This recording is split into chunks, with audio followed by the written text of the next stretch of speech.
এভাবে বাসায় একবার পাঁপড় বানানো শিখে গেলে বাজার থেকে আর কখনোই পাঁপড় কিনে খাবেন না। মাত্র একটা উপাদান দিয়ে আজকে এই মুচমুচে পাঁপড়ের রেসিপিটা শেয়ার করছি, যেটা কিনা যে কেউ চাইলে বানিয়ে নিতে পারবেন। আজকে এই পাঁপড়গুলো বানানোর জন্য আমি সাবুদানা ব্যবহার করছি। এখানে একটা বাটিতে 1 কাপ পরিমাণ সাবুদানা নিয়ে নিচ্ছি। সাবুদানার সাথে পরিমাণ মতো পানি দিয়ে দিলাম। তারপর সাবুদানাগুলোকে এভাবে নেড়ে চেড়ে কয়েকবার পানি চেঞ্জ করে ধুয়ে নিতে হবে। সাবুদানাগুলো পরিষ্কার করে ধুয়ে নেওয়ার পর সাবুদানার সাথে পানি দিয়ে দিচ্ছি 1 কাপ পরিমাণ। এখন এই সাবুদানাগুলোকে আধা ঘন্টার মতো পানি দিয়ে ভিজিয়ে রাখবো। সাবুদানাগুলো রেস্টে দিয়ে দেওয়ার পর এখন দেখা যাচ্ছে সাবুদানাগুলো অনেকটাই ফুলে উঠেছে আর একদম এরকম নরম হয়ে গিয়েছে। তারপর এই সাবুদানাগুলোকে একটা ব্লেন্ডারের জারে নিয়ে নিচ্ছি। সাবুদানার সাথে থাকা পানিটাকেও এর সাথে নিয়ে নিলাম। এখন এগুলোকে ভালো করে ব্লেন্ড করে নিতে হবে, যাতে সাবুদানাটা একদম স্মুথ হয়ে যায়।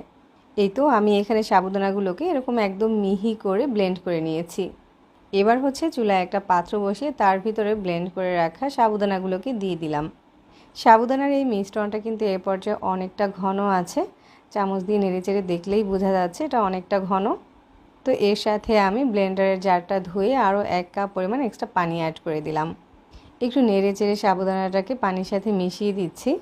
চুলাটা ধরানোর আগেই পানিটার সাথে সাবুদানার এই মিশ্রণটাকে ভালো করে মিশিয়ে নিতে হবে, না হয় চুলা ধরানোর সাথে সাথে দেখা যাবে নিচ থেকে লেগে যাবে। এখন চুলার আঁচটাকে একদম মিডিয়ামে রেখে তারপর সাবুদানার এই মিশ্রণটাকে জাল করে নিতে হবে। কিছুক্ষণ নেড়েচেড়ে জাল করার পরেই দেখা যাবে কালারটা কিন্তু এরকম ট্রান্সপারেন্ট হতে শুরু করবে। আর সাবুদানা যেহেতু একটু আঠালো হয়, তাই নাড়াচাড়া বন্ধ করা যাবে না, তাহলেই দেখা যাবে নিচ থেকে ধরে যাবে। সাবুদানার এই মিশ্রণটাকে খুব বেশি কিন্তু জাল করে ঘন করা যাবে না, আমি ঠিক যেরকম রেখেছি ওরকম রাখতে হবে। এই পর্যায়ে এখানে স্বাদ মতো লবণ দিয়ে দিলাম।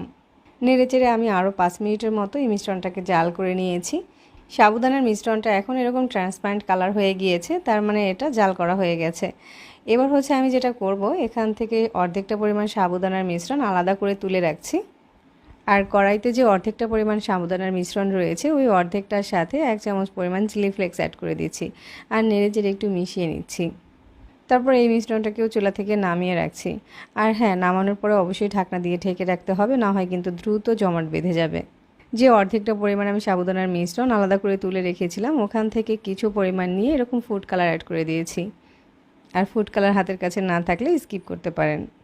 এবার আমি যেটা করেছি, রোদে একটা এরকম প্লাস্টিক বিছিয়ে নিয়েছি। এবার চামচ দিয়ে সাবুদানার মিশ্রণটাকে অল্প অল্প করে দিয়ে এরকম করে গোল করে দিচ্ছি।